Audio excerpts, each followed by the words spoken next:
Hey galera, Jason aqui em mais um vídeo analisando, comentando e trocando aquela ideia sobre as sinopses de mangás enviadas por vocês para mim.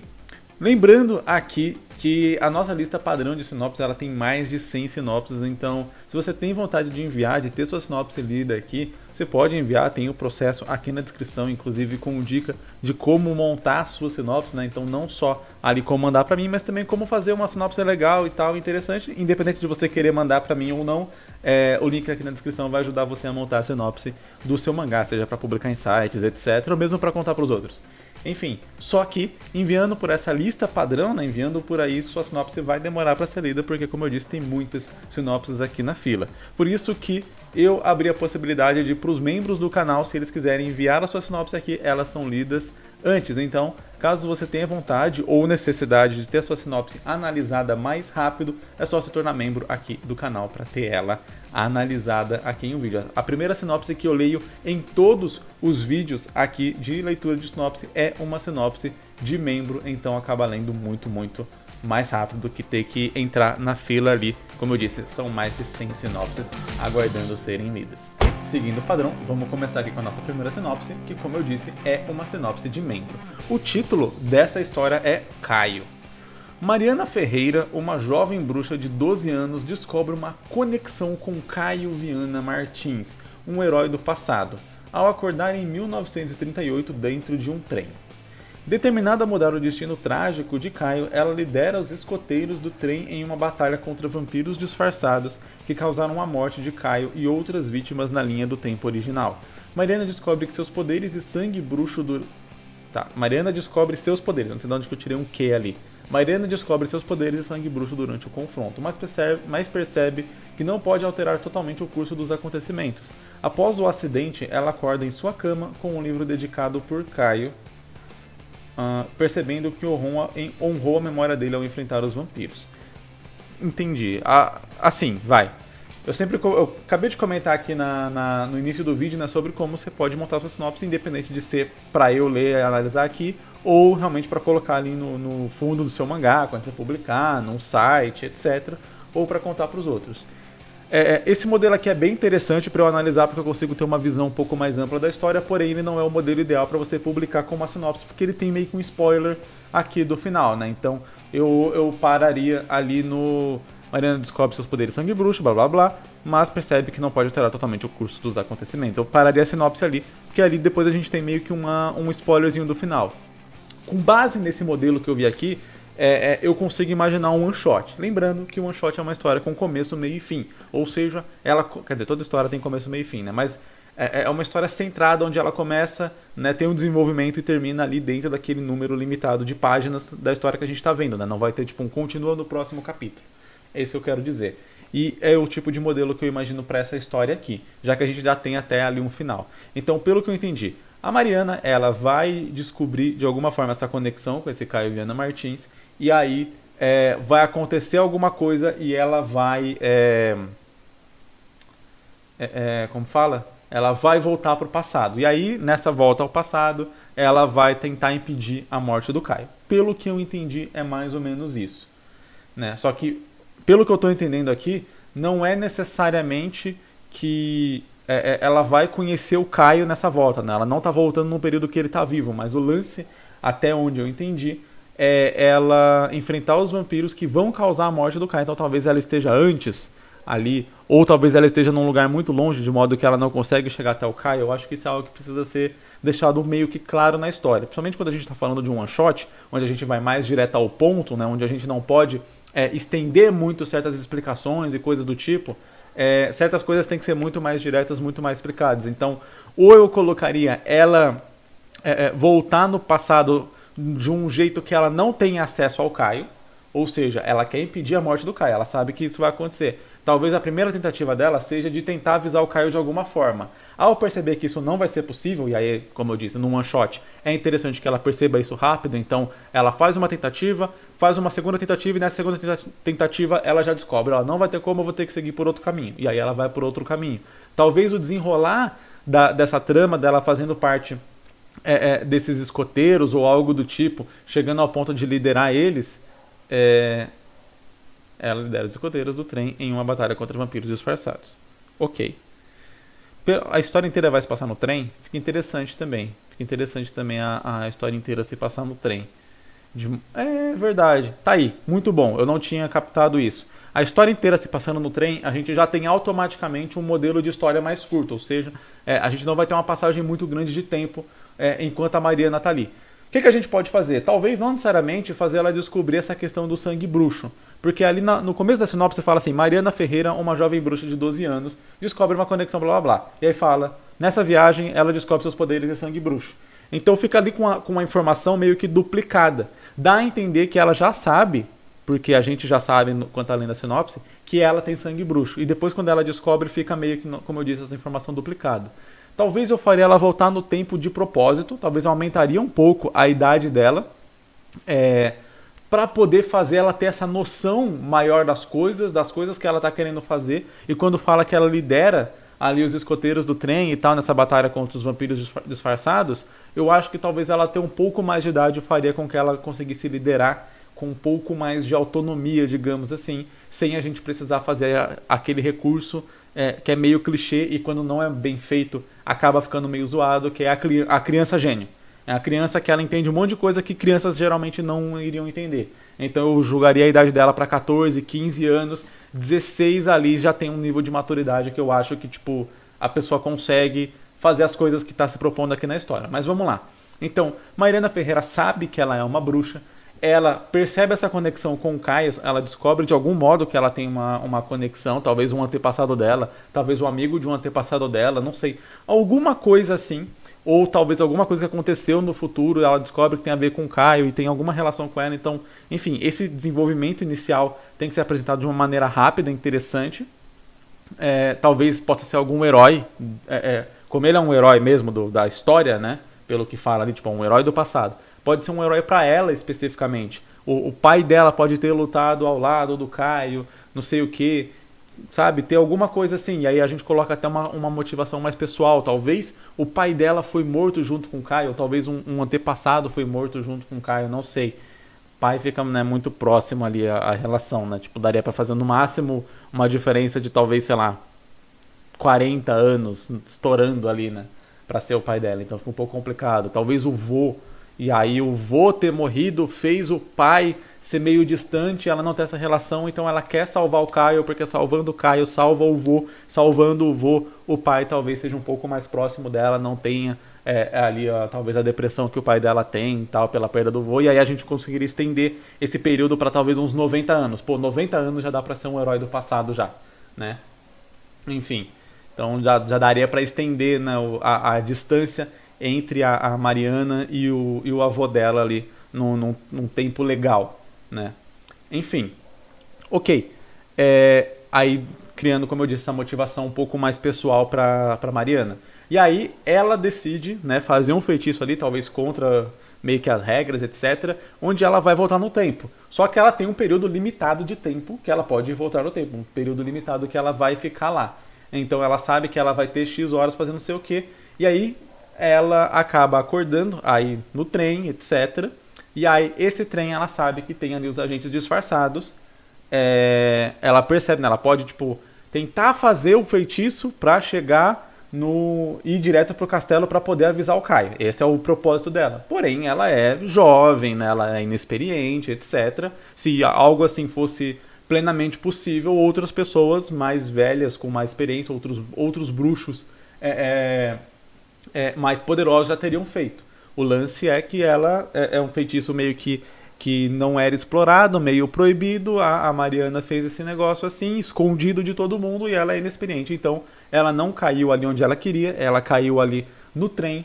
Ao perceber a situação onde ela tá, ela percebe que aquele trem é o trem que estava levando os traidores que iriam trair o Caio. Então não só ela errou o lugar, mas talvez ela errou o tempo, né? Ela queria cair um pouco antes para preparar o Caio para a emboscada. Na verdade, ela caiu mais perto da emboscada, então a gente aumenta essa questão de tensão na história, de ela tá no trem, ela tem que impedir eles no trem, ela tem uma limitação de tempo, e se ela não conseguir esse trem chegar lá, não tem como avisar o Caio, não tem, talvez, cria alguma coisa para que ela não possa voltar de novo no tempo. Então, tipo, ela conseguiu, no começo da história pode ser algo assim, de ela conseguiu os itens necessários e é só esses que ela tem e acabou, é só uma tentativa.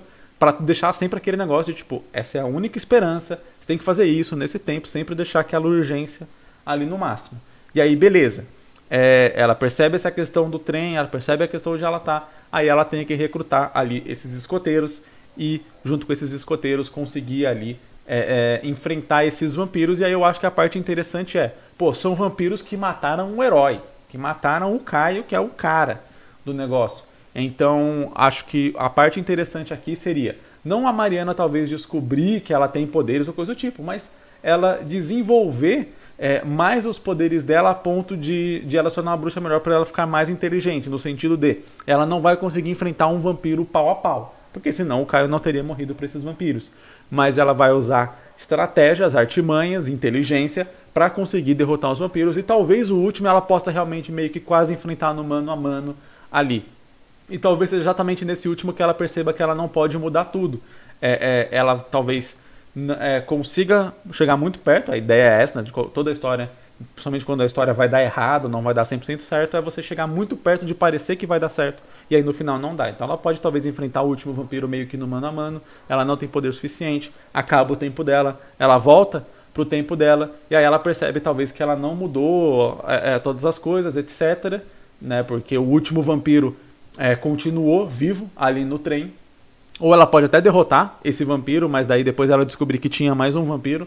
Pouco antes de voltar, depois que ela derrotou, ela descobre que tinha mais um vampiro que ela não percebeu. Talvez dê pra jogar até um lance meio que de traição de alguém que estava ajudando ela. E aí no final esse alguém era um vampiro também e tal. E aí percebe que estava manipulando ela ou algo assim.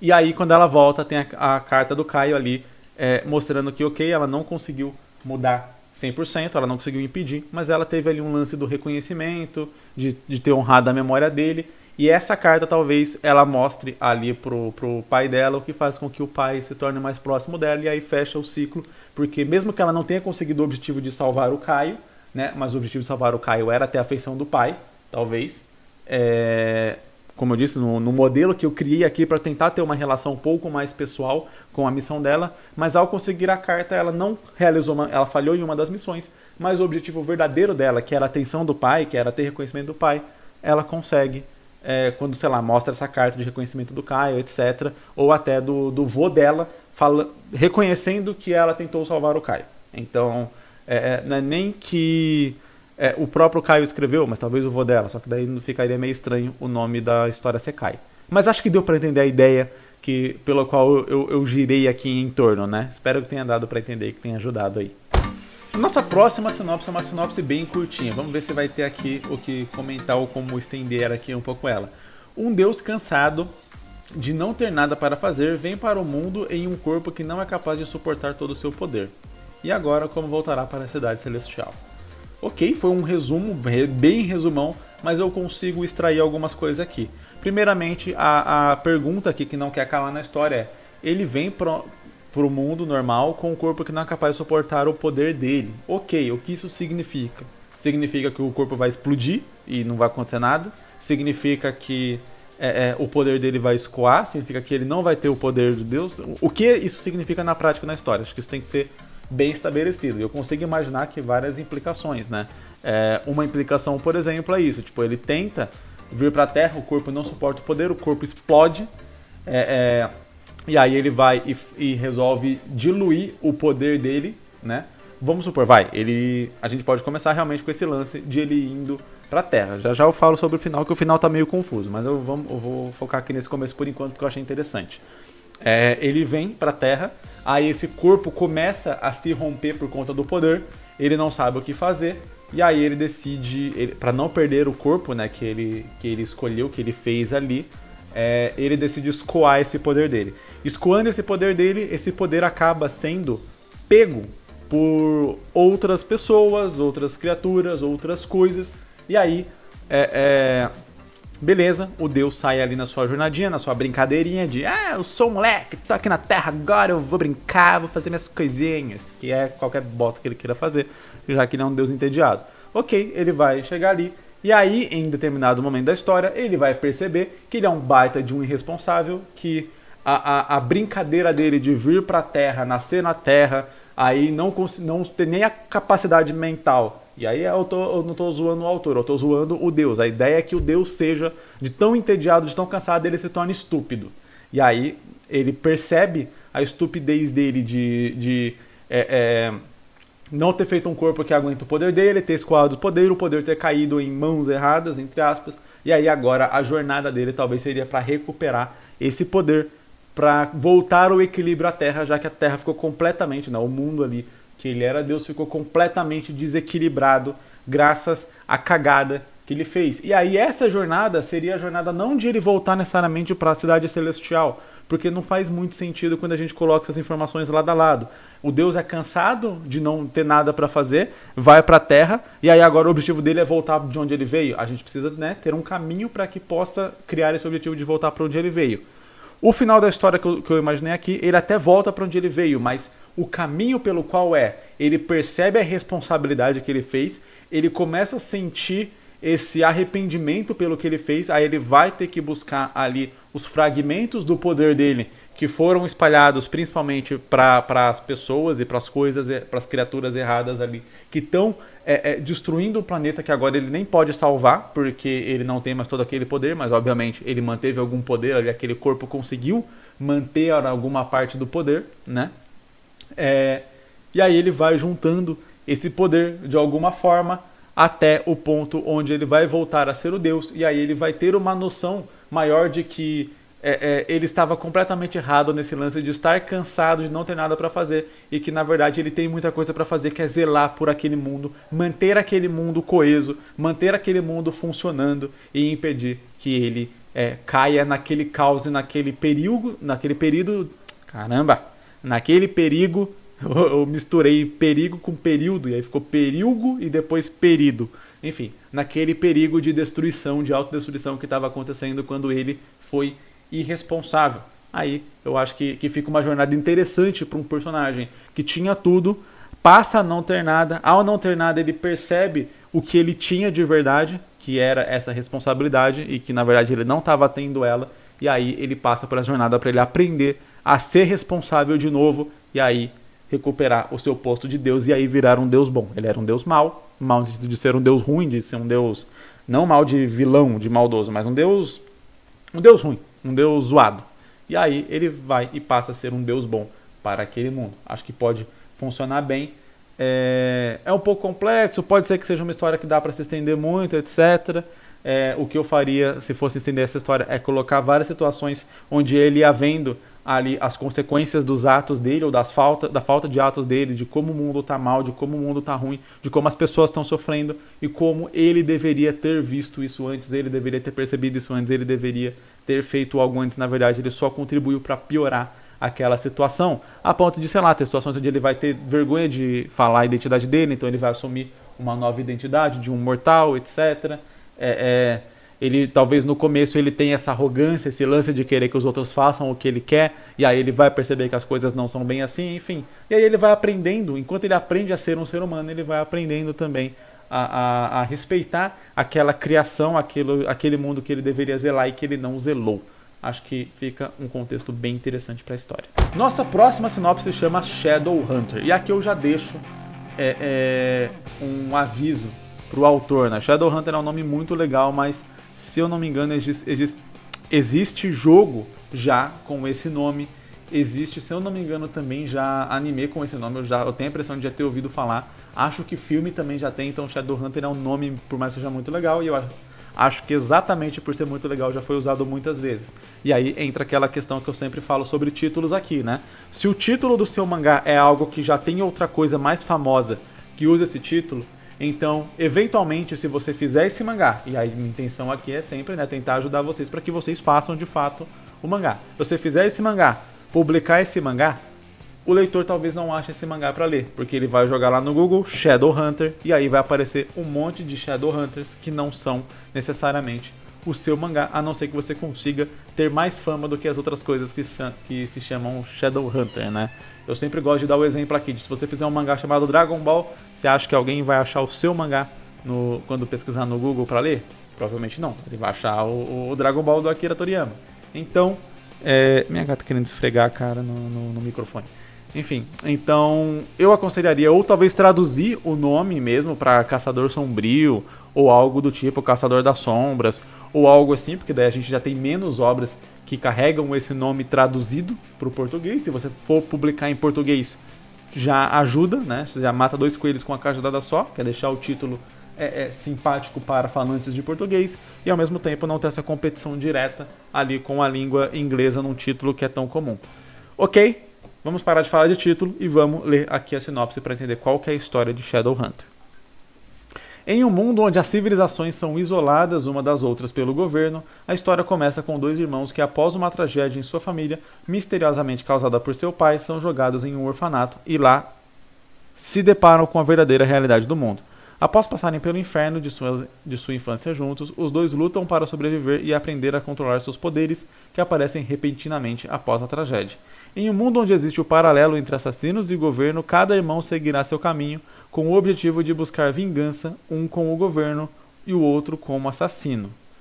Buscarão cada um ao seu jeito a forma de, acho que deve ser de como se vingar em um caminho que os tornará inimigos. Caminho esse que ainda esconde um mal cuja história está ligada não só ao passado deles, mas também ao futuro e destino do mundo inteiro. Ok, parece aquela história bem épica, bem longa, bem extensa. O que eu diria aqui é uma coisa que faz um bom tempo até que eu não falo aqui nos vídeos, mas eu lembro de já ter falado em alguns vídeos mais antigos. Por serem mais antigos, vale a pena a gente reiterar aqui de novo. Aqui a gente tem várias etapas nessa história, né? Então a gente tem a questão deles no orfanato, aprendendo mais sobre ali, a questão de como eles saem do orfanato, de como que eles chegam nos cargos e nas posições onde eles estão e o que eles vão fazer uma vez que eles estão nessas posições, né? Isso rende uma história de, sei lá, 350 capítulos. Só que, como eu já disse várias vezes aqui no canal, né? Tá começando a escurecer aqui, deixa eu dar uma aumentada aqui na luz para ficar um pouco melhor. Acho que melhorou um pouco. Como eu já disse algumas vezes aqui no canal, se for tentar fazer uma história de 350 capítulos, você vai levar mais de 20 anos para fazer. E provavelmente essa história corre o grande risco, a maior probabilidade de ela não ser terminada. E uma das coisas que eu sempre falo aqui, que eu menos quero que aconteça, que eu não quero que aconteça, que eu quero evitar que aconteça, é que mangás bons feitos por brasileiros parem na metade. E isso é o que mais acontece, porque a gente não tem toda aquela questão de ter realmente um mercado de trabalho e tal, onde você vai fazer o seu mangá, vai publicar, vai receber para isso, vai ser pago para isso e vai poder dedicar a sua vida para isso. Então, com base em todas essas coisas, a gente chega à conclusão de que não dá para querer fazer um mangá como os japoneses estando no Brasil, porque a gente não tem ali as mesmas condições para que a gente possa fazer isso, né? Um mangá de 350 capítulos feito no Japão termina ali em, sei lá, 5, 6 anos. Um mangá de 350 capítulos no Brasil leva uma vida inteira para ser feito. Você vai começar ali quando você é adolescente, vai terminar quando você for um idoso, talvez nem conseguir desenhar mais. Então, a gente tem que fazer o quê? Tentar encurtar um pouco esses caminhos. E aí, o que eu faria aqui nessa história? Eu iria por 2 caminhos distintos.